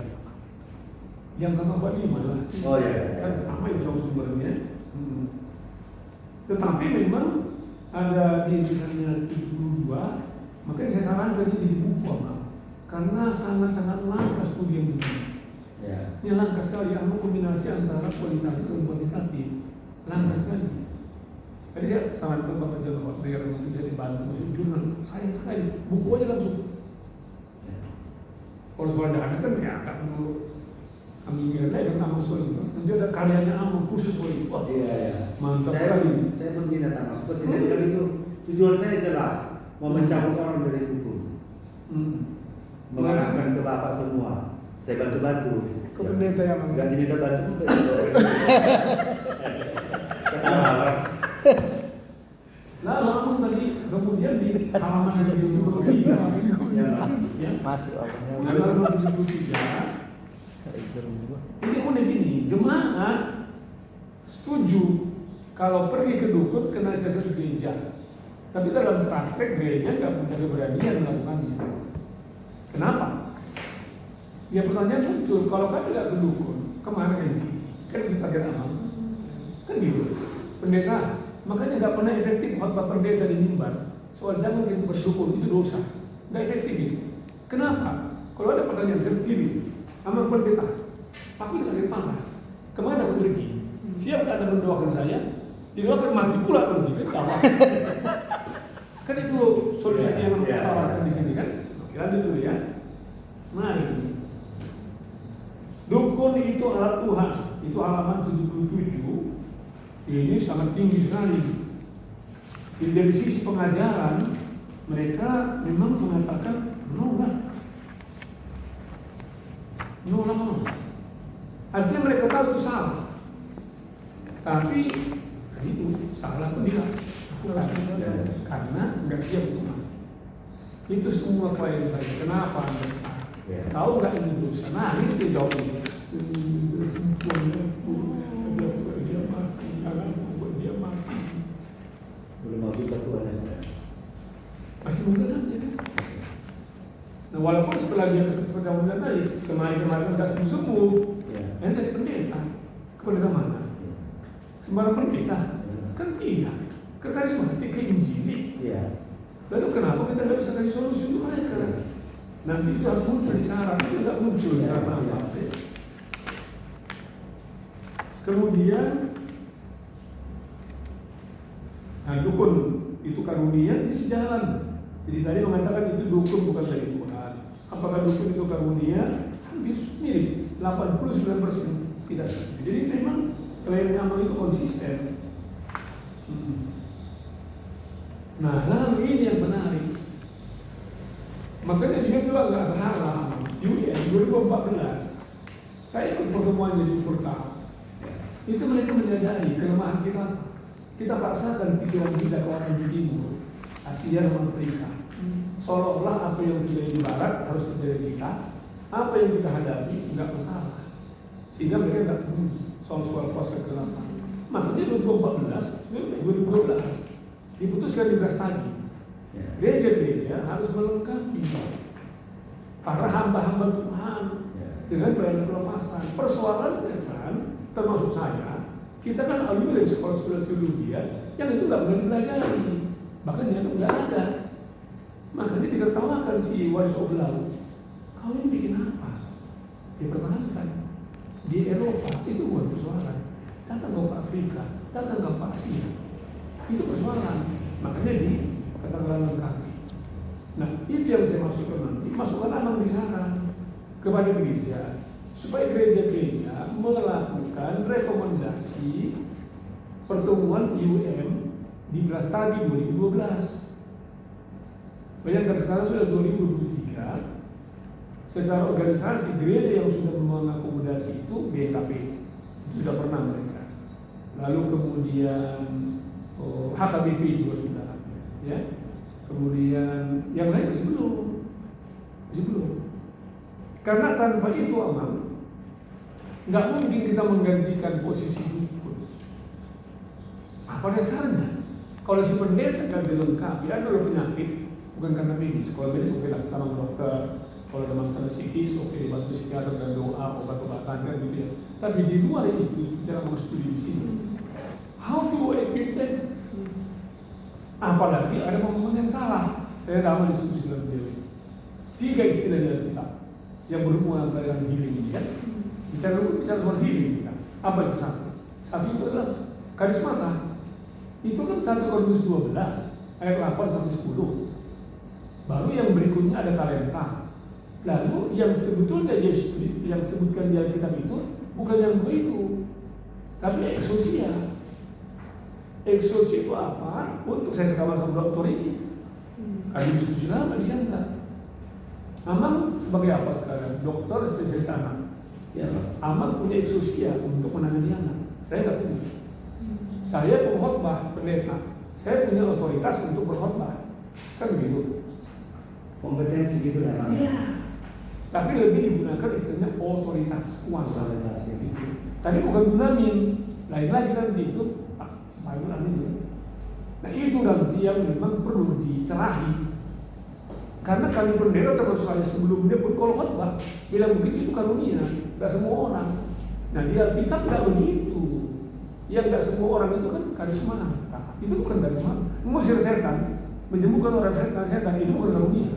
Kata siapa? Kata Alkitab. Bukan kata saya. Kan itu yang kemarin waktu di GKP. Yang kita pertemuan. Oh yang di sebelah. Ide simak orang nama. Semuanya juga aman berarti. Iya. Itu menarik. Makanya saya bilang, tolong masukkan di saran supaya nanti ini rumusan masalah, ya? Temuan di lapangan, kesimpulan, saran, sinkron semua. Kan begitu dia. Sarannya untuk gereja supaya gereja mengeksekusi apa yang menjadi keputusan UM 2012. Ada bukunya di perpustakaan. Untuk apa? Melengkapi hamba Tuhan dengan pelayanan gereja. Tanpa itu, Bang, nggak mungkin bisa. Saya yang kurang jelas, keterangan tadi. Oke. Tidak dalam kependekaan tidak ada otoritas atau kapasitas untuk hal-hal seperti ini. Jadi ada. Justru itu yang saya katakan. Dalam hukum secara Semua pendeta, termasuk ama bukan pendeta, dikasih yang sama. Karena apa? Kita kan jadi disciple of Christ. Itu diberikan kepada murid yang 12, yang 70 tanpa kecuali, termasuk si Judas yang mengkhianati. Jadi otoritas yang diberikan untuk mengusir setan. Kenapa bisa dikarismatik? Bukan pekerjaan pendeta ini, teman. Justru para pelayan.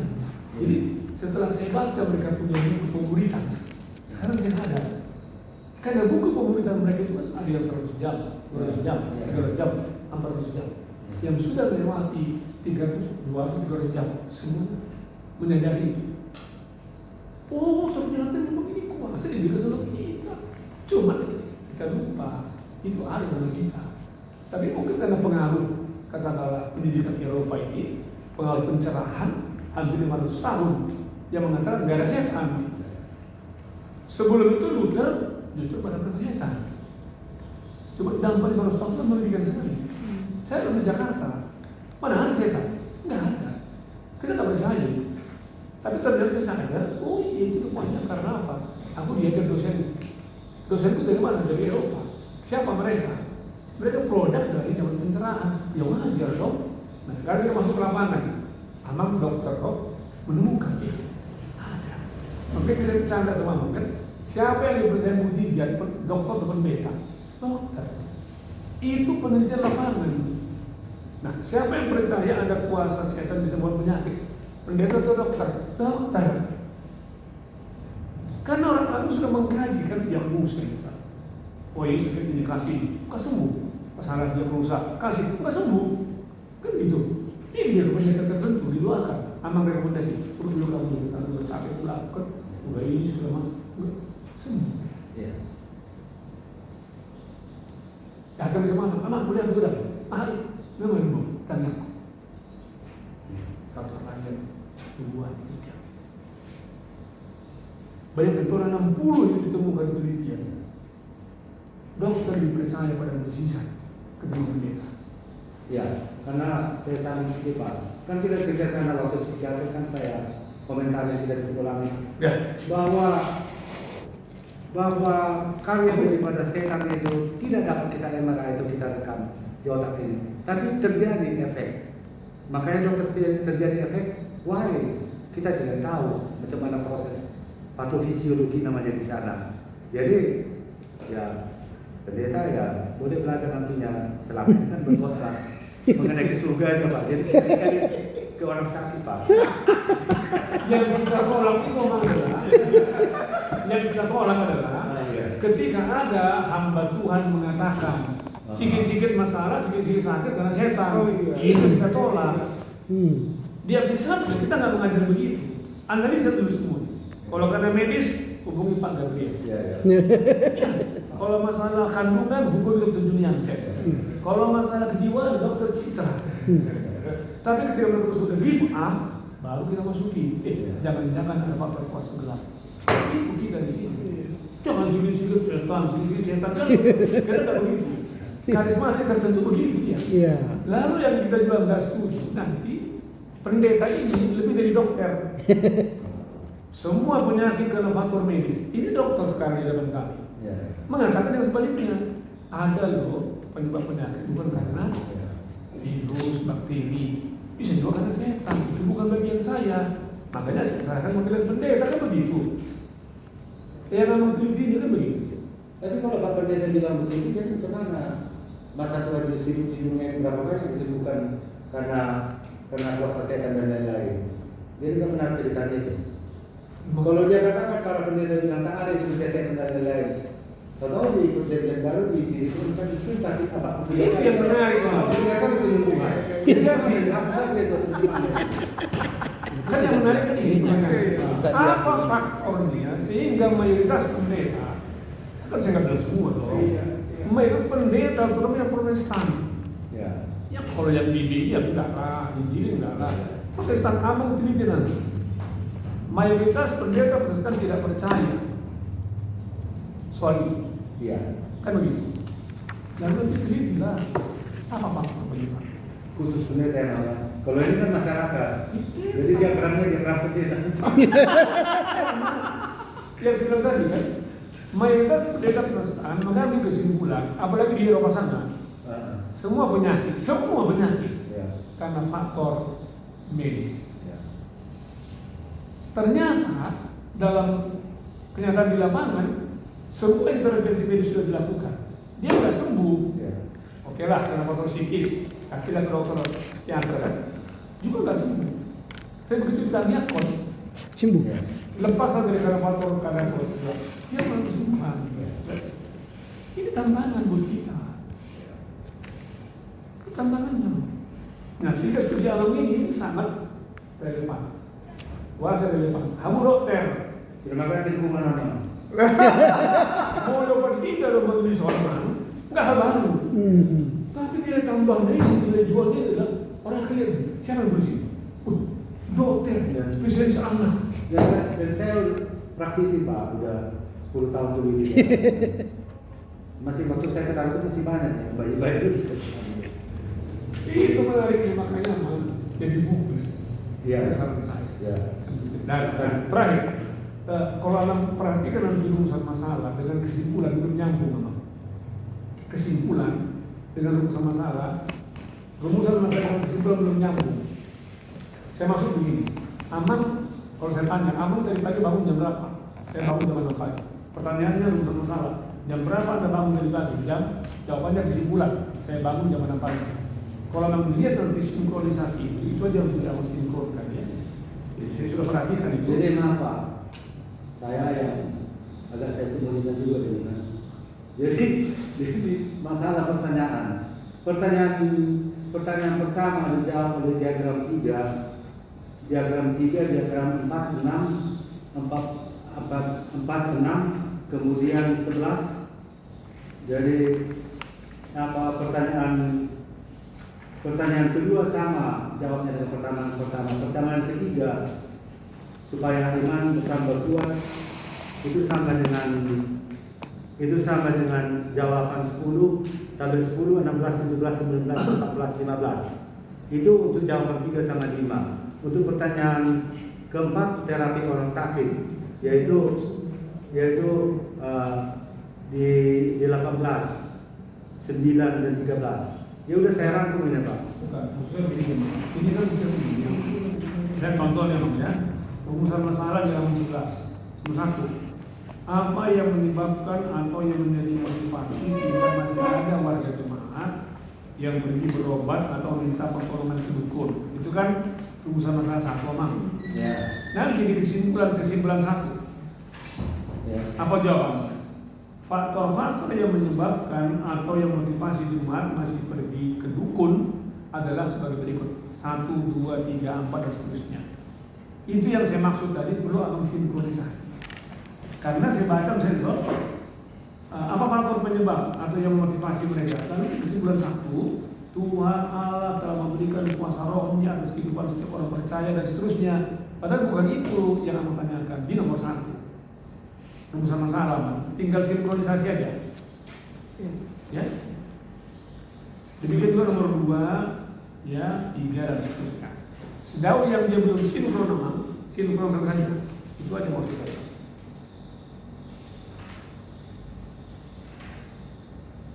Jadi sinkronisasi halaman 11 dengan halaman di sini 87.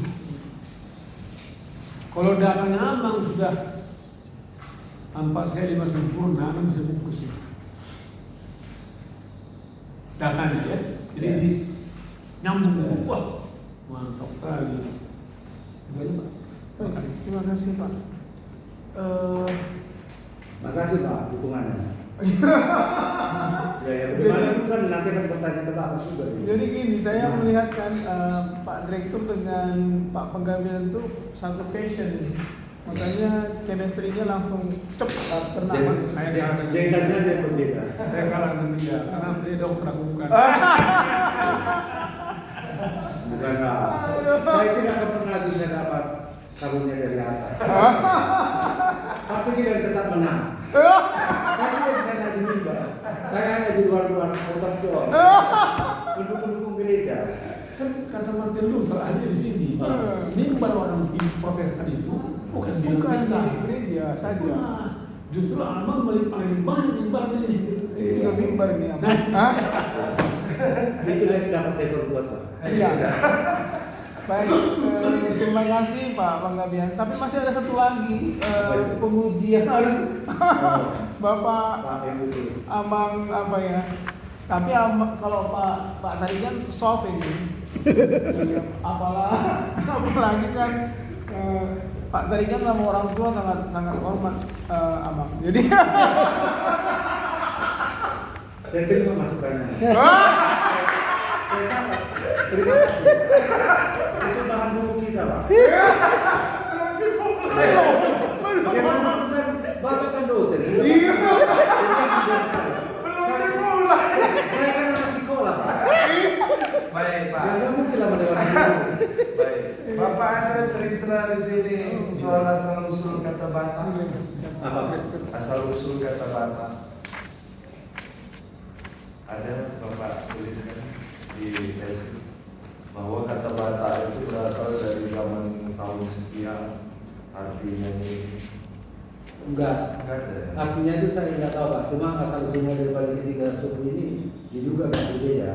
Misalnya si Madungan ada sangkut pautnya dengan Melayu katanya. Suku Karo ada sangkut pautnya dengan orang-orang kuno Buah Kamang itu. Sedangkan orang Batak ada sangkut pautnya dari yang datang dari Afrika katanya. Arti Batak itu saya kurang. Ada Pak bukunya itu. Ada, Pak. Ada. Ya nanti saya pelajari. Ada Pak. Ada. Apa di mana Bukasu itu? Termasuk kanibal.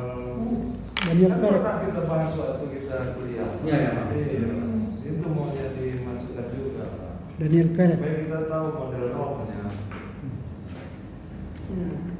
Roh Batak kan judulnya kan sesuai judul kan nggak masalah. Apalagi mau jadikan buku. Iya. Karena nanti buku Roh Batak. Saya hanya membaca mengenai kesesuaian daripada ketiga sistem ini, tiga Batak ini. Mereka tetap mempunyai tiga tingkatan dunia dengan nama-nama yang berbeda. Mulai dari dahulu naik Batak di sini, di Tanah Karo ini, di Mulai Tengah begini, ada yang mengalir dulu segala macam. Di sini ada lainnya. Tapi semua hampir sama sistemnya. Dan yang dari atas kedudukannya roh baik, yang naik dari bawah ini roh jahat. Nah, jadi bungarannya Pak ya. Apanya? Bungarannya penulis yang mana? saya membaca Bukan, Daniel Peret. Daniel Peret. Ada lagi yang lain. Daniel Peret kan termasuk sayap apa ya itu? Sayap kanan atau sayap kiri? Saya membaca tempoh hari itu Pastor Sinaga disertasi dokter besar. Kebetulan dulu kalau kebetulan saya jumpa dengan dia. Ada buku lebih baru Pak. Dari Daniel Peret pun. Bungaran juga ada. Bungaran. Nah, Bungaran Dari- kayaknya yang hari itu terakhir Dasarnya baca. apa kalau- Dia periksa DNA. Iya, dia Oh, periksa DNA. Ya, Bungaran 5 juta itu. Dia. Ya, iya itu. Itu dia baru bilang. Bungaran semua juta. Iya, dia sampai DNA dia periksa. Oh. Nah itu maksud saya Pak. Ada Pak bukunya. Supaya semakin mantap tesis Bapak. Ya, jadi kemarin dia periksa DNA ya, DNA. Iya, yang saya ingat saya dia periksa DNA. DNA Batak, DNA Toba dan kemana begini. Iya, bahwa memang ini selain kuli gosok kan aksara. Ya, cuma ada kesulitannya itu. Kesulitannya cuma kalau sudah cross dia. Karunya kawin sama Jawa. Bakatnya kawin sama ini. Itu tahu sudah sampai cross. sana, Pak. Sudah cross itu. Bisa sampai sana. Oh, Maksudnya jadi sudah sekedarnya aja. gimana mencari sampel yang murni dia Batak? Ya itu kan tulisan dia, Pak. Oh, iya. Itu apa kalau kita bahas? Mana tahu Bapak tahu begitu. Biar Dia tahu dia yang punya bisa. dia ngerti kali penulis itu. Iya, iya. Enggaknya dia ngerti kali. Lalu ini Pak, Bapak kan meneliti dukun kan? Iya. Termasuk kan? Dan maksudnya Menurut Bapak dukunnya itu mana lebih banyak? Pria atau wanita? Dukun di Batak ini. kalau di Tanah Karo banyak perempuan. Seperti daerah Seberaya itu dukun-dukun perempuan segini panjang. Ada. Waktu saya mahasiswa dulu. Di Karo perempuan. Di Karo perempuan. Nah, di tempat lain. Di Simalungun barangkali 50-50. Kalau di Tanah Batak barangkali mayoritas laki-laki. Nah, ada apa itu Pak? Itu yang mau saya tanya. Karena kan sesuai buku ini. Supaya kita tahu hubungannya dengan jumlah pendeta atau jumlah sintua sekarang.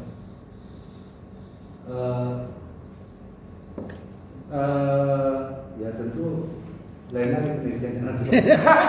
Enggak. Saya cuma mau tahu dari Bapak. Bapak kan udah ngomong tadi di Tanah Karo perempuan. Ya. Di Di Simalungun 50-50. Iya. Di Toba pria. Iya. Nah, yang sekarang saya tanya ada apa itu Pak? Kalau Kira-kira. di Tanah Batak mungkin karena ya laki-laki yang kerja apa ya, laki-laki ngobrol-ngobrol aja ketemunya kan Itu di di Karo. di Tanah Karo. Ah, Di Tanah Karo maka perempuan lah beraktif dan lain-lain. iya benar. Nah, itu Karo, Simalungun. Ya Simalungun kurang tahu juga. Toba Pak, Toba. Coba juga 50-50 ada yang motor pesawat dan enggak. Jadi kan ada pengaruh roh Batak ini tadi. Pengaruh Roh Batak yang judul Bapak ini. maksudnya Bahwa roh Batak di Tanah Karo itu lebih banyak memasuki perempuan. Roh Batak di Toba lebih banyak memasuki pria. Roh Batak di Simalungun mungkin 50-50. tidak, cuma kalau teori dasarnya bahwa dukun itu kan ada mempertemukan manusia makhluk yang hidup dengan makhluk yang sudah tidak ada lagi kan itu. Kalau istilahnya kan marada do manusia jauh mana mengurut kepada orang mati dan marada kepada Buddha Jaina Guru. Kan itu intinya daripada ada. Jadi dukun adalah satu medium. Satu medium itu bersangkut paut dengan jiwa manusia. Sama dengan hipnotisme itu bersangkut paut. Jadi pada umumnya perempuan yang paling banyak jadi medium gampang terpengaruh hipnotis, gampang terpengaruh kerasukan dan lain-lain dan lain-lain. Itu yang di Karo. Bukan di Karo, secara nasional begitu. Kalau di Karo khususnya kurang tahu saya. Tapi dukun tadi perempuan, tapi kan di Karo. Ya, ya kemungkinan begitu ya, tapi Kan enggak memang banyak perempuan. ya Iya. Tapi kalau dukun Patatulang, Hah? Iya, bro. dukun Patatulang laki-laki memang. Iya. Mungkin memang. Hanya dari bahasa Yunani lebih banyak laki-laki. Itu di PP Pak. Dia bolos.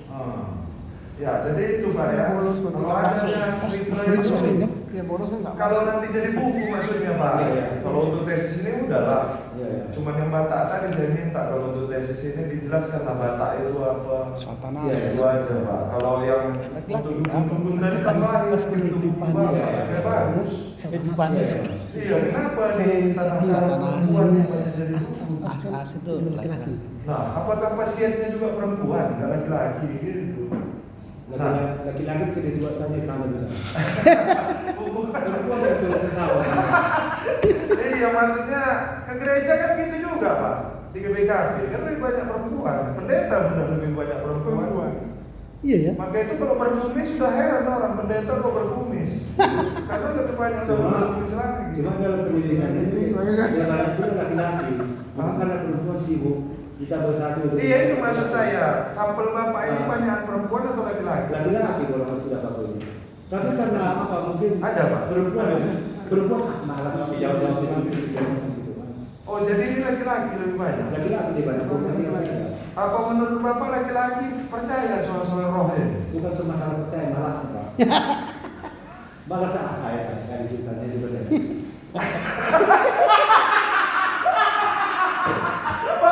Enggak itu maksud saya Pak. Ini kan karena Bapak ngambil sampel. Oh, iya. Yang 145 yang Bapak sebut dari mana lebih banyak laki-laki atau perempuan? Kalau Terserah siapa nanti yang ngisi. ini laki-laki. Lebih banyak laki-laki ya. Ya, Berarti lebih logik ini. Iya. Lebih logis berarti. Halaman berapa itu? Apa bisa soal roh itu dibicarakan dengan logis Pak? tidak logis, bukan bicara mengenai logis. Predisposisi faktor kecenderungan. Faktor kecenderungan bahwa orang yang labil jiwanya itu lebih gampang dimasuki ke roh. Halaman 64.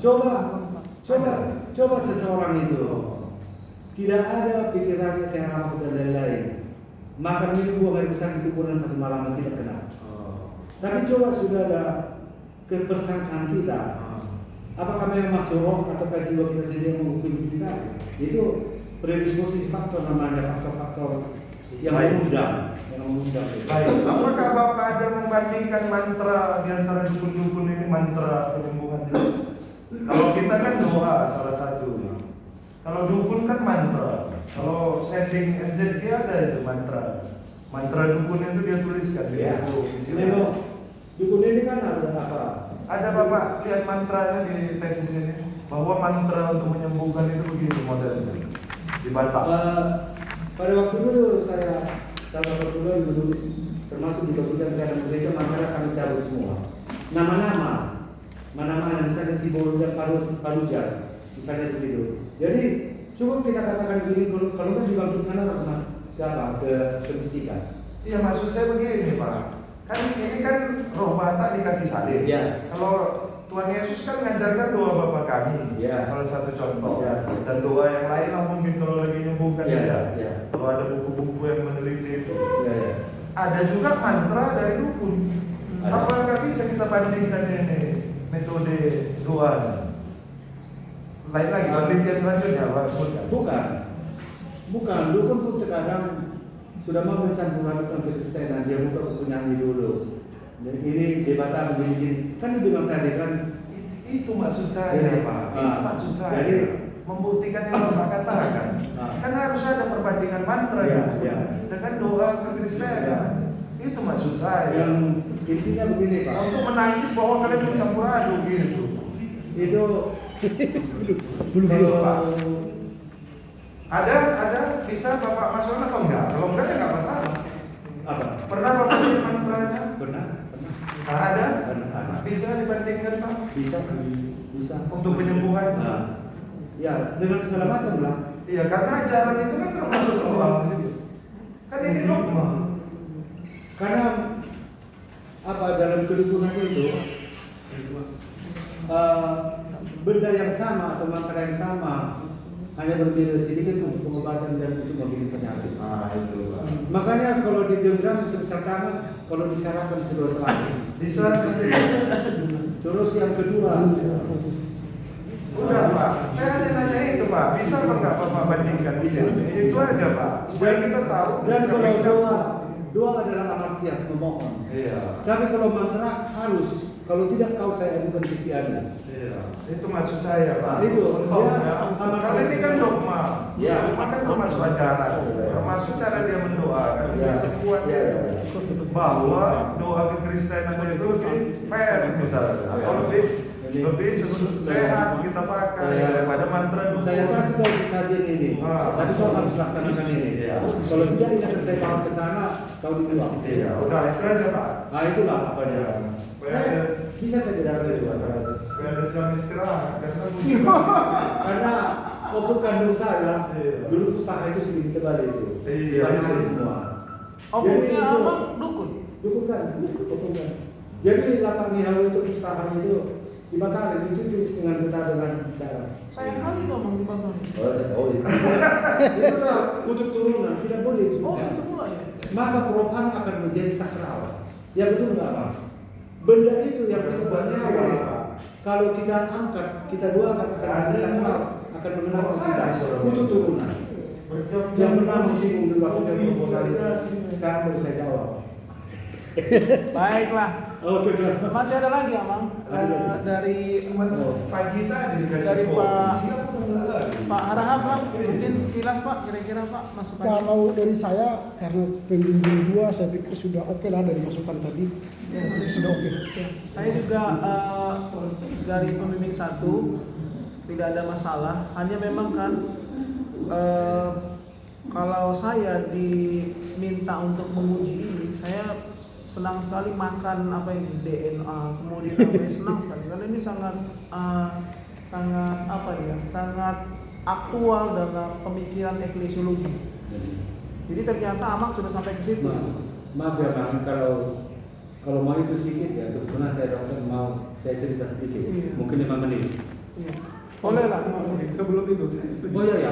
Coba Amang, itu juga tadi saya lupa bertanya.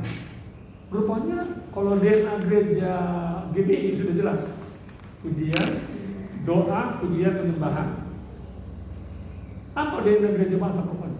Tadi saya baca-baca nggak ketemu sih Pak. Dengan gereja Batak yang misalnya, ya kita itu masih percaya kepada negara, tradisi dan lain-lain. Budayanya itu Bang. Apanya? Budayanya. Budayanya, ya menotok di sana, si Madungu juga menotok, gendangnya itu hampir sama. Ya Cuma cuma salah unsur DNA gereja Batak. cuma yang menggabungkan saya sudah masuknya orang Hindu, sudah masuknya orang Buddha, tapi hanya di Madungu yang punya patungnya itu kan begitu. Di tempat lain kan tidak punya. Ada, di Angkor ada. Ya, di tempat lain tidak punya. Di punyanya Pak Almarhum ada. Ya. Jadi itu saya lihat. No, lain. Ya, baik. Terima kasih. Lain tidak ada. Lain tidak ada bagi saya. Itu bagi saya itu menjadi ya, sesuatu yang kebaruan ilmu. Jadi kalau sebuah tesis kebaruan ilmunya teruji itu paten. Iya. Kemudian apa lagi yang mau saya katakan? Ini kan MD ini, tapi di level MTH aman. Iya. Betul, Amang. Jadi saya nggak tahu gimana nanti gelar Amang di wisuda. Ya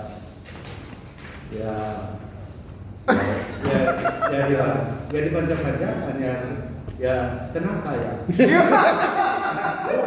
Ya, Amang pesannya terselubung dari apa yang Amang katakan. Iya. Amang ini kan MD. Tapi sebetulnya satu level MTH. Maksudnya lanjutkan aja ke MTH. Karena sudah ada tesisnya, tinggal nambah responden aja udah selesai. Apa enggak saya lakukan juga guru saya di sini menurut. Itu orang pada ya. Oke, baik. Bisa dari peradaban ya. Baik Amang, terima kasih. Mungkin kalau ada nanti tadi yang agak apa ya, agak kurang pas, sepertinya kami tidak menghormati sebagai kami yang lebih muda. Kami Masih payung juga sportivitas ya. Kalau yang saya itu cocok, itu berharap saya akan terima. Saya masuk. Kan kita, walaupun saya cuma tapi sarjana juga saya. Apa? Ya. Mana yang Amang, apa? sebetulnya satu kebanggaan bagi kami memuji Amang. Iya. Karena Tuan Amang itu kan kawannya satu proyek tentang untuk Persitompul. Kan? Ini murid-murid semua ini. Jadi Amang itu guru kami juga sebetulnya. Jadi begini Amang, kalau dalam SOP kami harus diskusi dulu, tapi diskusinya tertutup terkait dengan kewenangan kami sebagai penguji. Kami minta Amang dengan Pak Fahmi kalau boleh sebentar saja meninggalkan ruangan. Jangan jauh ya, Pak. Jangan jauh ya Bang ya. Ditinggalkan aja semua di sini nggak apa-apa. Kedua kayak panggil lagi. Pokoknya saya tetap menganggap. Ditinggalkan aja di sini emang nggak apa-apa. Ditinggalkan aja nggak apa-apa. Nggak apa-apa. Karena banyak masukan kan ya. Bukan usia namanya.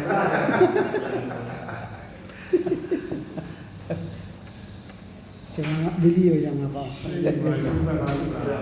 Semangat itu loh. Semangat gitu. Dan juga apa? Dia juga experience base. Sampai 1,5-2 jam diujikan semangat terus kan? Iya, tanggung kali. Apa di ada motivasi itu Hanya satu titik Kenapa? Kurang 58 lah. Kurang berapa? Kalau kan kasih 92, udah. Ya udah. Itu aja. Kalau Satu. ya kan sudah 4. Kan ada yang DV ini ya. Iya, maunya ada yang Ya, Pak. Supaya nanti waktu sudah bagus. Iya. Kalau sekarang saya cek lihat. Nanti ada teman-teman lain yang masuk kan?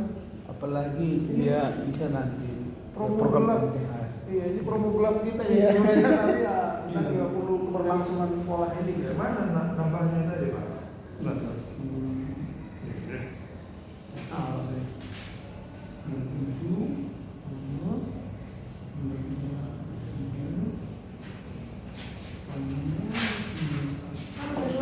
Ada jenuh. Iya, satu lagi nih. Itu minta extra tadi. Berarti ada makan malam ya? Iya. Jam 7.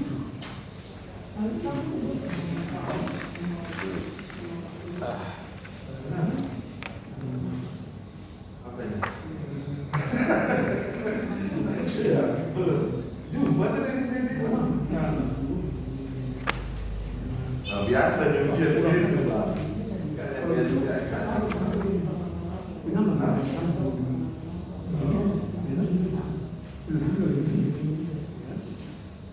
Sungai ini bisa terlalu bos ya. Iya Pak, jangan honor. Iya Pak. Bagian di HAM. Janganlah sama nilai kita. Iya. Oh gitu. Saya tinggi kok. HAM di sini kemudian. Oh iya. Baik. Gambar aku ya. Baik. Ini kan kalau dalam peraturan kita bimbingan 8 kali. Ini bimbingan 50. 50.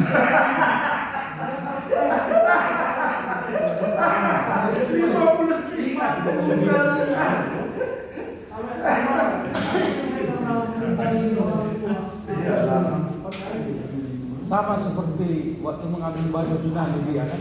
Satu semesternya perhitungan. Jadi dalam prakteknya 2 semester. Waduh, 50 kali ya. Terus aja WA. Ini bimbingan juga kan Amang? Iya. Ini ya. Panggillah udah oke ya.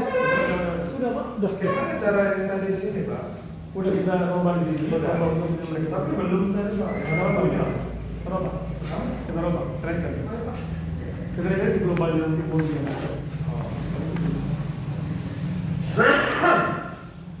Biasanya bikin kopi Pak. Apa sih kopi? Aduh. Nanti datang kopinya.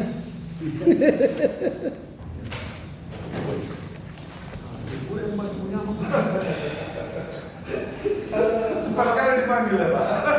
Kalau kewenangan moderator sudah selesai ya Bang. Sekarang kewenangannya Pak Direktur. Baiklah, kita akan membaca. Setelah ini dibaca, kami serahkan kuota Amang untuk menyampaikan berterima kasih kepada Mesti sama Majelis, Duminlon, Arkanian, Amang yang mungkin bersyukur. Selanjutnya kita foto bersama. Saya usul begini, karena meja di situ, hijaunya, karena kita ada di situ. Tapi sudah juga cantik foto yang kedua, bagaimana kalau ini menghadap belakang? Boleh, oke? Si panggilan jadi si Bobi memfoto Pak. Bisa. Iya. Enggak, nanti siapa di sini? Iya. Iya. Amang siapkan kamera juga. Nanti pakai apa dia Pak deh? Boleh. Ya, Kan tertinggi nih kan keluarannya.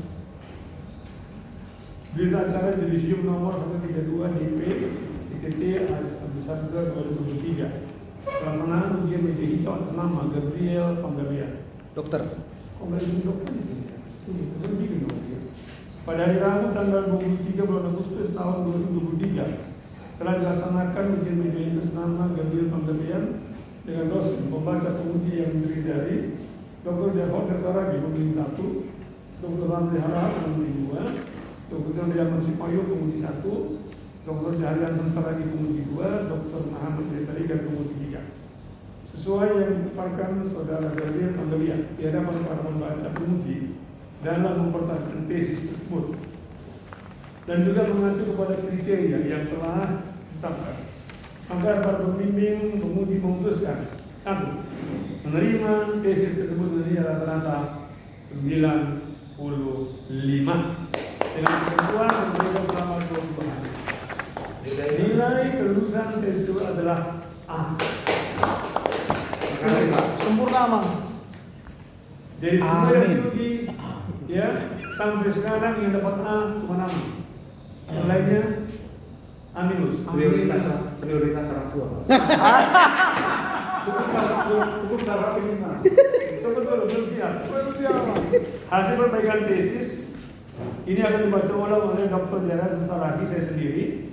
Jadi Amang nanti kalau sudah dimasukkanlah perbaikan-perbaikan, saya baca, cek, ya.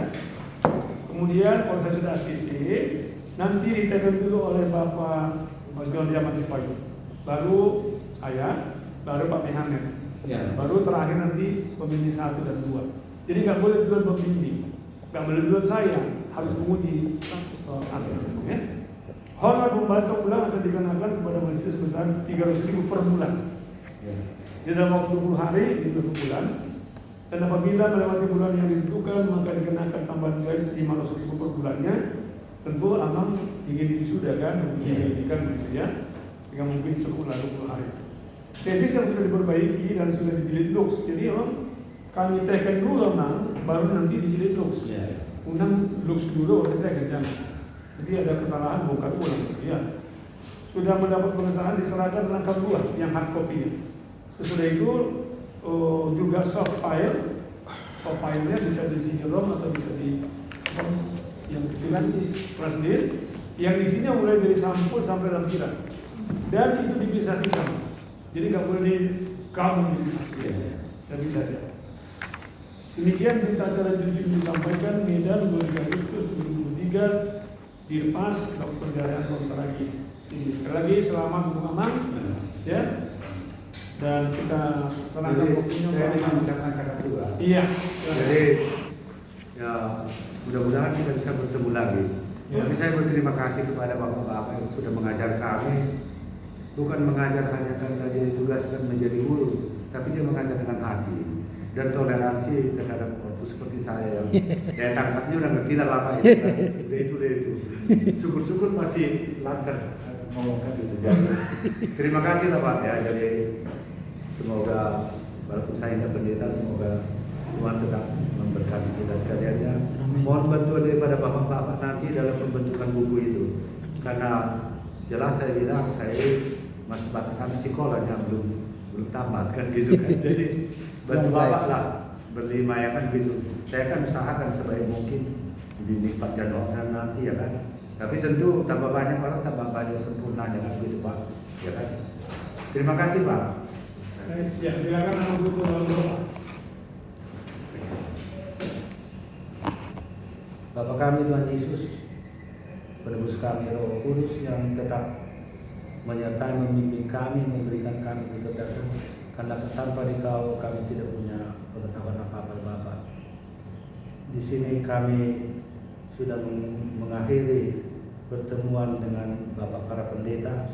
Kiranya ke depan ini juga kami mempunyai komunikasi yang baik dan tidak putus-putusnya mereka tetap dapat membimbing kami.